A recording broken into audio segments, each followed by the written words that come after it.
or welcome back to my channel. Today I'm going to be doing a sort of reading vlog. I actually already started this book and it is called Deck the Hounds by David Rosenfeld. And maybe if you can tell by this and the overall spirit that this is kind of a holiday reading vlog. So I'm definitely going to get through this book and I may try and read another holiday book. I talked about this a little bit in my December to be read, so I'll leave a link for that if you're interested in some of the books I plan to read this holiday season this month.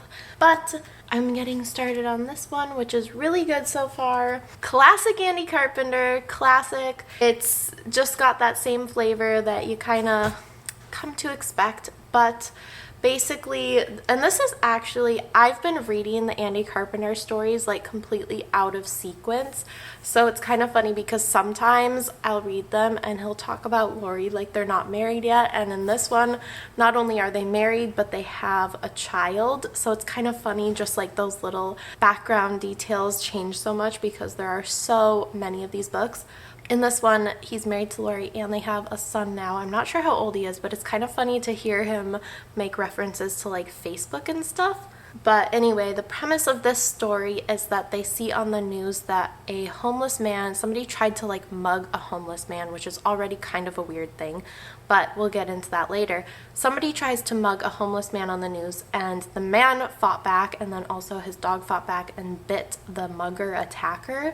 And immediately Lori is like, oh my gosh, we have to find a way to help this guy. And of course, Andy Carpenter came into all that money from his dad in the first book, and he runs a charity organization that's like an animal rescue called the Tara Foundation, which is named after his golden retriever Tara. So that's where we're at. He wants to help him. He actually goes to the animal shelter or rescue or whatever where animal control, that's probably what it was.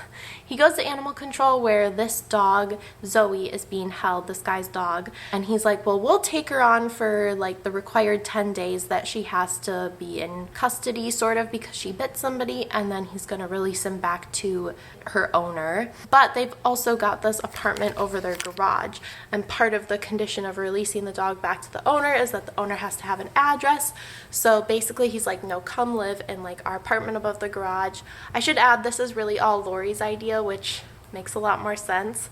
Lori loves Christmas and is also a private investigator and a former cop, but also just a really warm-hearted woman. We love Lori. But anyway, they find out a little bit more about this guy, not a lot, but they find out a little bit. They just find out his name is Don Kerrigan.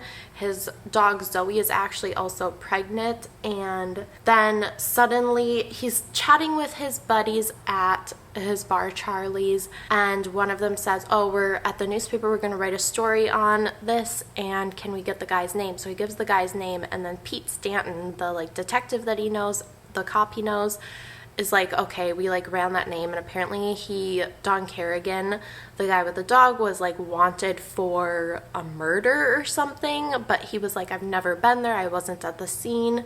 And Andy and Lori both have a feeling that this is not what it seems, because they're like, well, why would he be, like so freely give his name to us and be okay with us using it if he really had committed a crime like this? So they're pretty sure that like something fishy's going on, as it always is in an Andy Carpenter mystery.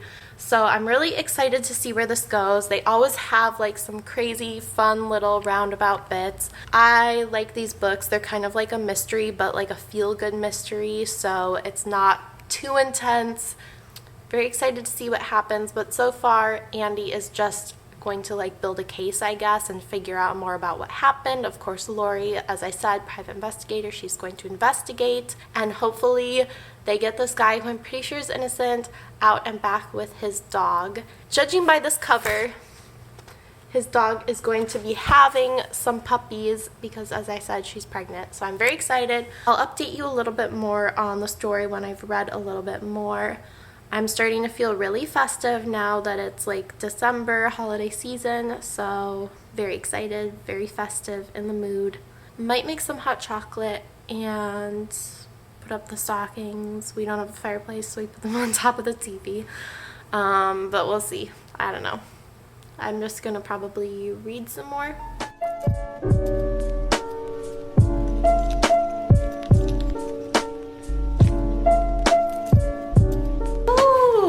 Okay, so I just read a little bit more of my book last night, and you probably saw a couple of those clips. It was definitely a really cozy time. Yeah. It was a really cozy time, but not a ton to update on. Ooh, except that Andy has decided definitely to take the case. We're still not sure whether or not the guy did it. I'm pretty sure he didn't, though. Just because he would have been more reluctant to give his name, I think, if he had done it. And another update is I'm definitely a little sus on the deceased man, the victim, I forget his name. I'm a little sus about his wife. She seems a little too, first off, she inherited everything after he passed, and secondly, she was acting just a little bit sus when Andy was talking to her. So we'll see if there's any more about that. Oh, and then this other lawyer. Oh, I forgot. This other lawyer, who is a really beloved family attorney, was sniped and died. So, and there was like a bit where it was from the point of view of the sniper hitman. So I don't know if he also had to do with this other death. We'll see. I'm excited to see what happens. This is another fun little mystery. I'll read a little bit more later, update you on what happens. So far, a very cozy mystery. Hi, I'm lit up by the Christmas tree right now, so this lighting is definitely weird, but also festive. Do I have a reading update? No, I don't think so. Do I have a holiday update? Yeah, I do. That ornament is the newest addition to the tree, picked out yesterday by, yeah, the sweetest baby in the entire world. So, ooh, I think I do have a little bit of a reading update, actually. Okay, so I think the last update I had was that woman whose husband died, the McMasterson? I don't remember what their name is. Mick something. She was super sus, and I remember I was like, okay, she's acting super sus. Well, look at how unsurprising this is, that now there is even more evidence pointing to her suspiciousness. And I think I'm like 2/3 of the way through now. So I think it's pretty clear that she hired somebody to off her husband and tried to like frame it to make it look like it was, what's his face? The guy with the dog. Am I surprised? No, I'm not at all surprised. We're gonna see how this unfolds. We're gonna see whether or not it was intentional that they framed this guy, or whether it was just like any old person that they were trying to frame, like someone with a low profile or something. And maybe he ended up being a little bit more work than they anticipated because he like had all of this Navy SEAL, all of this military training that made him not exactly easy to like attack and assault in the middle of the night. Oh, thank you. But I will update later because I'm almost done, and I feel like at this point in the mystery, I'm just gonna have to like read the rest of the book. So anyway, I'll update you when I know more later.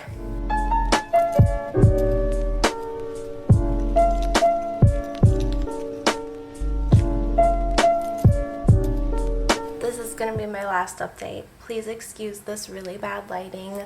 I just finished my book, and where to even begin? This story was much more complicated than I originally thought it was going to be.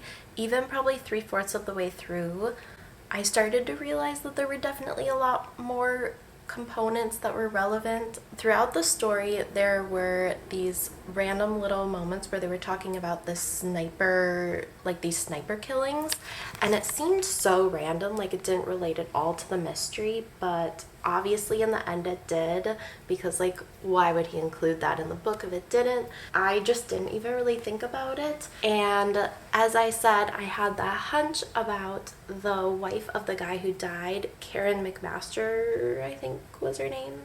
Something. I think it was Karen McMaster.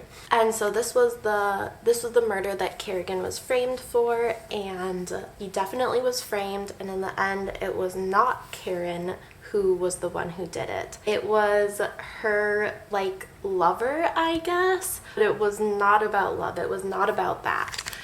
Basically he Andy ended up linking this case to the sniper killings, and I forget the guy's name, but this guy, Craig Kimball. This guy, Craig Kimball, who like had been sleeping with Karen, but was also, I believe, like a silent partner in her husband Steven's business, which was obviously worth like a ton of money. So this guy had actually a really complicated reason. He wanted Steven dead, but then he also wanted to sort of make it look like it could have been Karen who set him up, because if Karen at any point went to jail, he would have the option to buy her share of the company then.